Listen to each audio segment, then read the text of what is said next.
दोस्तों, कल शाम को मैं इमरजेंसी में था। मैंने देखा एक पेशेंट स्ट्रेचर पे लेटा हुआ है। 18-20 साल का लड़का है, नाम वीरेंद्र है, जिसकी धड़कन बंद हो चुकी है, सांस बंद हो चुकी है और आंखों की पुतली है जो फैल चुकी है, जो कि एक लक्षण होता है कि व्यक्ति है जो मृत है, डेड बॉडी। मैंने उसके अटेंडेंट से पूछा कि भाई क्या हुआ। उन्होंने मुझे बताया कि ये वीरेंद्र जो है सुबह खेत पे गया। खेत पे जाने के बाद में वहां पर किसी सांप ने काट लिया। सांप ने काटने के बाद में हमने उस सांप को मार भी दिया और हम किसी धार्मिक स्थल पे लेके गए। धार्मिक स्थल पे वहां पर उन्होंने कुछ पानी पिलाया और बोला कि ठीक हो जाएगा, कोई दिक्कत नहीं है, आप इसको घर ले जाओ, कोई परेशानी नहीं बात। घर लेकर गए। घर पे तबीयत ज्यादा बिगड़ने लगी। हम तुरंत 12 हॉस्पिटल पहुंचे। 12 हॉस्पिटल से फिर हम आपके पास लेकर आए। मुझे ये पूरी स्टोरी सुनकर के बहुत ही ज्यादा दुख हुआ। दुख मेरे लिए इस बात का भी था कि घर का चिराग उजड़ गया। एक ही लड़का था, अब कौन कमाएगा। लेकिन सबसे बड़ी बात जो इस चीज में थी वो ये थी कि ये ऐसी मौत नहीं थी जिसको भी टाला नहीं जा सकता था। ये ऐसी मौत थी जिसको भी यदि व्यक्ति सही जानकारी थी, समझदार होते, सही डिसीजन लेते तो इस मौत को टाला जा सकता था। दोस्तों, आज मेरा वीडियो बनाने का जो उद्देश्य है वो यही है कि मैं आपको सही जानकारी दे सकूं। मेरी इच्छा है कि जैसा वीरेंद्र के साथ हुआ वैसा किसी और के साथ नहीं हो और आप सब लोगों को ये जानकारी होना चाहिए। और हमारे देश में हजारों लाखों मौतें जो सांप के काटने से हो सकती है उसको हम टाल सकते हैं। ये एक ऐसी बीमारी है जिसको कि यदि समय पर इलाज मिले, सही इलाज मिले तो इसको प्रिवेंट किया जा सकता है और ऐसे घर के जो चिराग हैं उनको उजड़ने से हम बचा सकते हैं।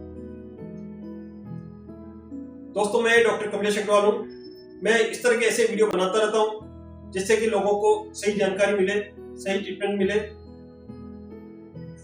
यदि आपको ये वीडियो पसंद आए तो आप इसको लाइक कर दें और चैनल को यदि सब्सक्राइब नहीं किया हो तो अधिक से अधिक जानकारी के लिए इसको चैनल को सब्सक्राइब करें और इस वीडियो को अंत तक देखें ताकि आप इसकी सही जानकारी का लाभ उठा सकें।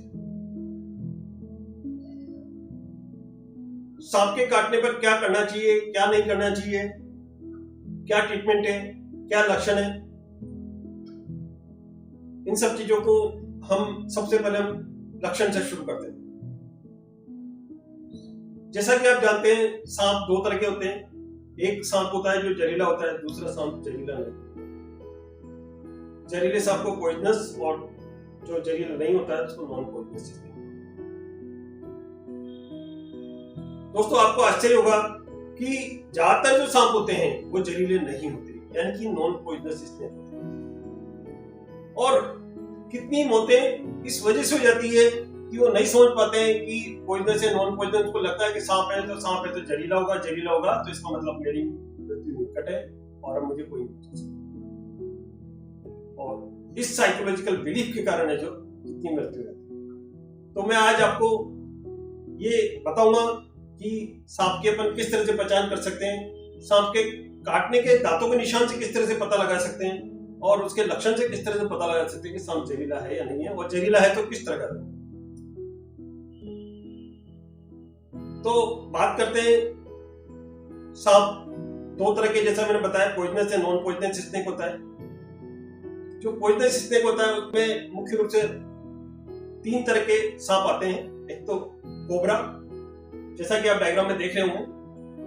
कोबरा जो रहता है उसके अंदर हुड रहता है, नाग रहता है, उसके अंदर फन रहते हैं, उसके अंदर उससे पता लगाने से। इसी प्रकार से वाइपर होता है। वाइपर एक छोटा सांप रहता है जिसमें चकते रहते हैं। इसी प्रकार से करेत रहता है। करेत एक लंबा सांप रहता है, उसमें हुड नहीं होता। तो इन तीनों सांपों को इस तरह से हम पहचान सकते हैं। बाकी जो नॉन पॉइजनस स्नेक रहता है उसके अंदर अल्टरनेट बैंड रहते हैं, उसके द्वारा पता लगाया जा सकता है ये नॉन पॉइजनस स्नेक। अब हम बात करते हैं कि काटने पर जो दांतों के निशान से उनसे किस तरह से पहचान सकते हैं। दोस्तों, जो पॉइजनस स्नेक रहता है यानी कि जो जहरीला सांप रहता है उसके अंदर 2 या 4 दांतों के निशान रहते हैं और उनके आसपास हल्की सी सूजन भी आ जाती है उसके। जबकि जो नॉन पॉइजनस स्नेक रहता है उसके अंदर एक पूरी पर्टिकुलर रो रहती है जो कई बार दिखती भी नहीं है और उसके अंदर कोई जो जगह है जहां पर काटता है वहां पर ज्यादातर टाइम पे कोई सूजन वगैरह नहीं होती। इसी प्रकार से जो करेत रहता है, करेत के अंदर कई बार निशान बहुत लाइट रहता है, कई बार दिखता ही नहीं है उसमें। तो इस तरीके से हम पता लगा सकते हैं।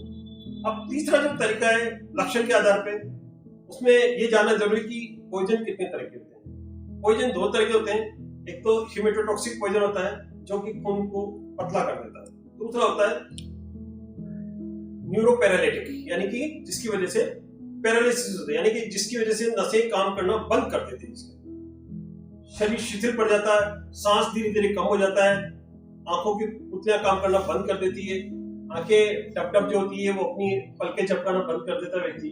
तो ऐसे व्यक्ति को है जो न्यूरोपैरालिटिक यानी कि कोबरा या करेत के कारण हो सकता है। जबकि जो हीमेटोटॉक्सिक यानी कि जो खून पतला करने वाला जो जहर है वो वाइपर के कारण। इनका एक पर्टिकुलर टेस्ट है जिसमें एक तो आप चाहें तो उस व्यक्ति को कहीं पर भी टेस्ट कर सकते हैं, जिसमें बोलते हैं सिंगल ब्रेथ काउंट, जिसमें 1 मिनट में वो कितनी बार गिनती बोल सकता है इससे पता लगा सकते हैं। यदि 1 मिनट में 30 तक गिनती बोल लेता है दैट मींस कि नॉर्मल है, 1 मिनट में 30 तक गिनती नहीं बोल सकता है तो इसको प्रॉब्लम हो सकती है। यदि गांव के आसपास खून रेगुलर बह रहा है दैट मींस कि उसको हो सकता है कि जो हीमेटोटॉक्सिक यानी कि जो वाइपर बाइट हो सकता है, खून पतला हो गया उसको, उसकी वजह से खून बह रहा है। इसके लिए हम हॉस्पिटल में एक टेस्ट करते हैं WBCT, जिसमें कि 20 मिनट तक उस ब्लड को है किसी वायल में किसी शीशे में लेकर के हम उसको रखे रहते हैं। 20 मिनट बाद यदि उसको हिलाते हैं तो यदि खून जो अगर जम जाता है तो नॉर्मल है, यदि पतला रहता है तो दैट मींस उसके जहर का असर। तो दोस्तों, मैंने आपको ये लक्षण के बारे में बता दिया। अब हम बात करते हैं ट्रीटमेंट। उसमें सबसे पहले तो आप यदि जहां पर है वहां पर आप क्या फर्स्ट एड देंगे और फिर हॉस्पिटल में हम क्या ट्रीटमेंट देंगे। फर्स्ट एड के अंदर इसमें सबसे इंपॉर्टेंट चीज है कि इसमें कोई कट नहीं लगाना है इसके अंदर। उस जो घाव है उसको हम बांध सकते हैं, लेकिन बांधना इतना तेज नहीं बांधना है उसके अंदर कि उसके अंदर की नसें बंद हो जाए। इससे होगा क्या कि यदि नसें बंद हो गई तो वो जो हाथ या पैर है वो काला पड़ सकता है और उसको कई बार काटने की नौबत आ जाती है। तो उसको बिल्कुल हल्का सा लूज बांधे उसके। अब हम बात करते हैं इसमें क्या खाना पीना देना चाहिए। जनरली ऐसे मरीज को यदि जो सपोज पैरालिटिक सिम्टम आते हैं, वेंटिलेटर लेना पड़ता है तो उसमें एस्पिरेशन के चांस रहते हैं, तो ऐसे व्यक्ति को उनको कुछ पानी वगैरह कुछ नहीं देना चाहिए जब तक कि हॉस्पिटल नहीं पहुंचे। दूसरा जो काम कर सकते हैं वो ये कि यदि जगह से यहाँ पर काटा है तो इसको हाथ को पूरा इमोबिलाइज करना। उसके लिए हम किसी रोड का या किसी बांस का किसी भी ऐसी चीज का सहारा ले सकते हैं, उससे उसको बांध दें ताकि उसके अंदर ब्लड का सर्कुलेशन पॉइजन जो है वो अंदर नहीं पहुंच सके। और दोस्तों, सबसे बड़ी बात, ऐसे मरीज को आप सब जानते हैं कि हॉस्पिटल में डेफिनेट ट्रीटमेंट अवेलेबल है। ज्यादातर हॉस्पिटल में इसके जो जहर का एंटीडोट रहता है, जो कि जहर को नष्ट करने की दवाई रहती है, वो बेसिकली अवेलेबल है। जबकि किसी आप धार्मिक स्थान पर लेकर जाते हैं तो वहां पर वो चीज अवेलेबल है। अतः ऐसे मरीज को किसी धार्मिक स्थान पर नहीं लेकर जाएं, बल्कि जितना जल्दी हो सके, जैसा कि वीरेंद्र के घर वालों ने जो गलती करी है वो आपको नहीं करनी है। ऐसे मरीज को तुरंत जितना जल्दी हो सके उतना जल्दी हॉस्पिटल पहुंचाना चाहिए। अब हम बात करते हैं हॉस्पिटल में इसका क्या ट्रीटमेंट दे सकते हैं। हॉस्पिटल में इसका डेफिनेटिव ट्रीटमेंट अवेलेबल, मरीज समय पर पहुंच जाता है तो मान के चले कि 99% जो मरीज को हम बचा सकते हैं।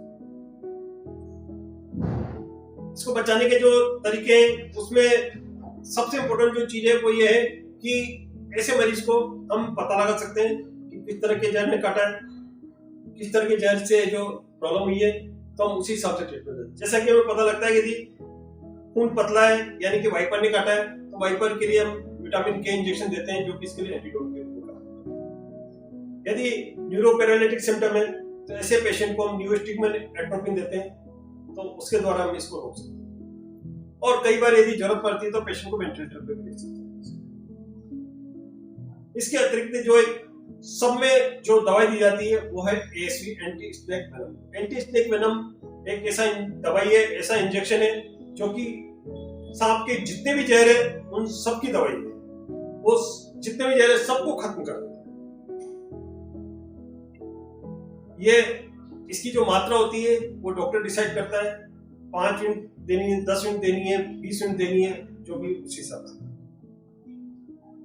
पर दोस्तों सबसे इम्पोर्टेंट चीज है ऐसे मरीज को जितना जल्दी हो सके उतना जल्दी आपको हॉस्पिटल पहुंचाना है। समय पर यदि आप हॉस्पिटल पहुंचाते हो तो मरीज की हम जान बचा सके, मरीज का इस मौतों को हम रोक सके।